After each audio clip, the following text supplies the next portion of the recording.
அனைவருக்கும் வணக்கம். நான் காயத்ரி கிருஷ்ணன். இன்றைக்கி நம்ம தோசை மாவோட கேரட் சேர்த்து ரொம்பவே சுவையாக எல்லாரும் விரும்பி சாப்பிடக்கூடிய ஒரு டிஃபன் ரெசிபி தான் ஃப்ரெண்ட்ஸ் பார்க்க போகிறோம். வாங்க வீடியோக்குள்ளே போய் பார்க்கலாம். இந்த ரெசிபி பண்ணுறதுக்கு பாருங்கள், நம்ம வந்து தோசை மாவு எடுத்து வச்சுருக்கோம். மாவு பார்த்திங்கன்னா இந்த அளவுக்கு நல்ல திக்கான கன்சிஸ்டன்சியில் இருக்கணும். தண்ணி நிறையா சேர்த்துறாமல் கொஞ்சமாக மட்டும் தண்ணி விட்டு மாவை இந்த கன்சிஸ்டன்சிக்கு நம்ம வந்து கரைச்சி ரெடியாக எடுத்து வச்சுக்கலாம்.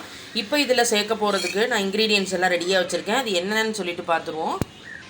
கேரட்டை வந்து துருவி ரெடியாக எடுத்து வச்சுருக்கோம். அதே மாதிரி ஒரு பெரிய சைஸ் வெங்காயம் அதை வந்து நம்ம கட் பண்ணி ரெடியாக எடுத்து வச்சுக்கலாம். கொஞ்சமாக வந்து ஜீரகம், கருவேப்பிலை, கொத்தமல்லி ஃபைனாக சாப் பண்ணி வச்சுருக்கோம். 2 பச்சை மிளகாய் கட் பண்ணி வச்சுக்கலாம். நல்ல இந்தளவுக்கு பெரிய துண்டு இஞ்சியை வந்து நல்லா தோல் எடுத்துகிட்டு சீவி அதையும் வந்து ரெடியாக எடுத்து வச்சுருக்கோம். இப்போ இதோட கூடவே கொஞ்சம் பெருங்காயத்தையும் நம்ம வந்து ஆட் பண்ணிக்கலாம். இந்த மாவுலே வந்து நம்ம ஆல்ரெடி உப்பு போட்டு தான் வந்து மாவு அரைச்சி ரெடியாக வச்சுருக்கோம். அதனால் நம்ம தனியாக இப்போ உப்பு சேர்க்க வேண்டாம். இப்போ இதில் ஃபஸ்ட்டு நம்ம கட் பண்ணி வச்ச வெங்காயம் அதை வந்து சேர்த்துடலாம்.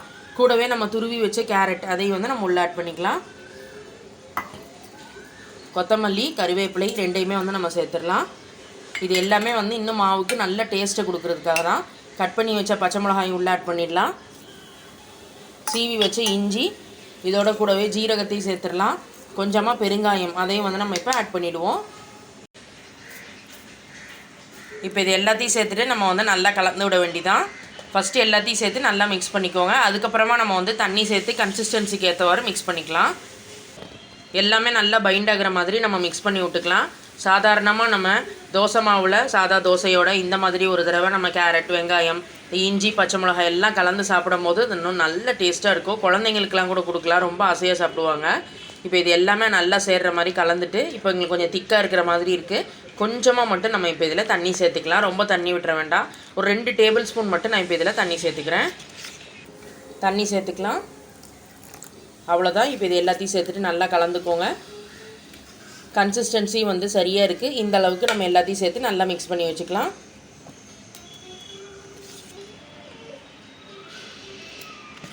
இப்போ நம்ம மாவை வந்து ரெடி பண்ணியாச்சு. இங்கே பாருங்கள், கடாயில் ஃபஸ்ட்டு வந்து நம்ம இப்போ இதில் 2 ஸ்பூன் வந்து எண்ணெய் விட்டுக்கலாம்.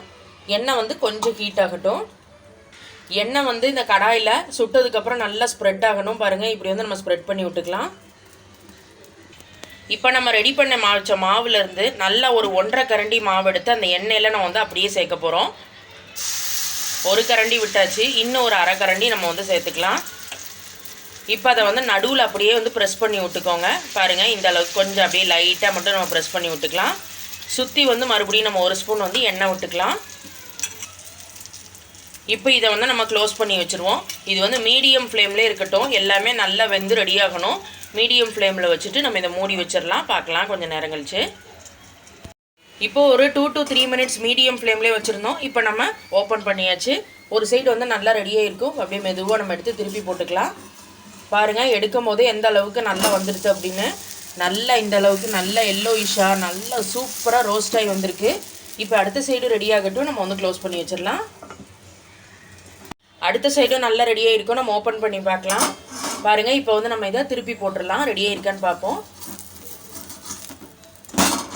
பாருங்கள், நல்லா சூப்பராக நல்லா மொறுன்னு ரெடியாகி வந்திருக்கு. இதை நம்ம அப்படியே கூட சாப்பிடலாம். அதில் இன்னும் கொஞ்சம் நல்லா டேஸ்ட்டாக இருக்கட்டும்ங்கிறதுக்காக இது மேலே வந்து இட்லி பொடியை வந்து மேலே சேர்த்துக்க போகிறோம். அந்த இட்லி பொடி ஃப்ளேவரோடு சாப்பிடும் போது நல்லாயிருக்கும். நல்லா ஒரு 1/2 ஸ்பூன் மட்டும் இட்லி பொடி அதை எடுத்து அப்படியே மேலே அப்படியே ஸ்ப்ரெட் பண்ணிக்கலாம். இதோட கூடவே இதுக்கு மேலே நம்ம கொஞ்சம் நெய்யையும் வந்து சேர்க்க போகிறோம். நீங்கள் நெய்க்கு பதில் எண்ணெய் கூட விட்டுக்கலாம், உங்களோட சாய்ஸ் தான். நெய் வந்து இன்னும் கொஞ்சம் டேஸ்ட்டுக்காக தான். இப்போ இதில் மேலாக இந்த பொடிக்கு மேலே கொஞ்சம் நெய்யையும் அப்ளை பண்ணிடலாம். இப்போ இது எல்லாத்தையும் சேர்த்துட்டு அப்படியே தோசை மேலே நம்ம அப்படியே ஸ்ப்ரெட் பண்ணி விட்டுக்கலாம். அவ்வளோதான். பொடியெல்லாம் சேர்த்தனால லைட்டாக சும்மா ஒரு ஜஸ்ட்டு ஒரு 10 செகண்ட் இல்லை 20 செகண்ட் மட்டும் இது அப்படியே இருந்தாலே போதும் அந்த சூட்லேயே. அவ்வளோதான் ஃப்ரெண்ட்ஸ், நம்மளோட ரெசிபி வந்து ரெடியாக எடுத்து நம்ம அப்படியே எடுத்து சுட அப்படியே பிளேட்டில் சர்வ் பண்ண வேண்டியதான். இது அப்படியே சுட சாப்பிட்டா தான் இந்த ரெசிபி சூப்பராக இருக்கும். இதுக்கு சைட் டிஷ்ஷே தேவையில்லை, நம்ம அப்படியே கூட சாப்பிடலாம் இதை. ஏன்னா பொடியெல்லாம் போட்டனால சைட் டிஷ்ஷே வேண்டாம், அப்படியே சாப்பிட்றலாம். இதே மாதிரி நம்ம மீதி இருக்கிற எல்லா மாவுக்குமே இதே ப்ரொசீஜர் தான் நம்ம ரெடி பண்ணி எடுத்துக்கலாம். அடுத்ததும் நம்ம வந்து விட்டுருக்கோம் பாருங்கள். அதே மாதிரி கடாயில் 2 ஸ்பூன் வந்து எண்ணெய் விட்டுட்டு நம்ம ரெடி பண்ணி வச்ச அந்த மாவுலேருந்து ஒரு 1.5 கரண்டி மாவு எடுத்து விட்டு லைட்டாக வந்து அப்படியே மேலே டேப் பண்ணியிருக்கேன். இதுக்கு மேலே சுற்றி 1 ஸ்பூன் எண்ணெயும் விட்டுட்டு நம்ம இதை வந்து க்ளோஸ் பண்ணிடலாம். 2 சைடு நல்லா திருப்பி போட்டு இதை வந்து நம்ம நல்லா ரெடி பண்ணி எடுத்துக்க போகிறோம். மூடி வச்சிடலாம். அடுத்த தோசை நம்ம விட்டுருந்தோம், அதுவும் பாருங்கள் நல்லா கிறிஸ்பியாக ரெடியாகி வந்துடுது. அதே மாதிரி தான் லாஸ்ட்டாக இதில் மேலே கொஞ்சம் அப்படியே நம்ம இட்லி பொடியை தூவிட்டு கொஞ்சமாக வந்து நெய்யையும் அப்ளை பண்ணிவிட்டு லைட்டாக கொஞ்சம் நேரம் அப்படியே ஸ்ப்ரெட் பண்ணிவிட்டு நம்ம வந்து இதையும் எடுத்துடலாம். எல்லாமே அப்படியே நல்லா சேர்ற மாதிரி பாருங்கள், இந்த மாதிரி நம்ம ஸ்ப்ரெட் பண்ணிடலாம். இப்போ நம்ம ரெடியானதை எடுத்துடலாம். நம்ம வந்து இன்றைக்கி 2 ரெடி பண்ணி காட்டியிருக்கோம். இதே மாதிரி நம்ம மீதி எல்லாத்துக்குமே ரெடி பண்ணி எடுத்துக்கலாம். கண்டிப்பாக எல்லோரும் தோசை மாவு இருந்ததுன்னா அதில் இந்த இன்க்ரீடியன்ட்ஸ் எல்லாத்தையும் போட்டு இந்த மாதிரி ஒரு தடவை ரெசிபி ட்ரை பண்ணி பார்த்துட்டு மறக்காமல் உங்கள் ஃபீட்பேக்கை கமெண்ட் பாக்ஸில் ஷேர் பண்ணுங்கள். மேலும் மேலும் இன்ட்ரெஸ்டிங் வீடியோஸ்க்கு நம்ம மணக்கோலம் குக்கிங் சேனலை சப்ஸ்கிரைப் பண்ண மறந்துடாதீங்க ஃப்ரெண்ட்ஸ். தேங்க்யூ.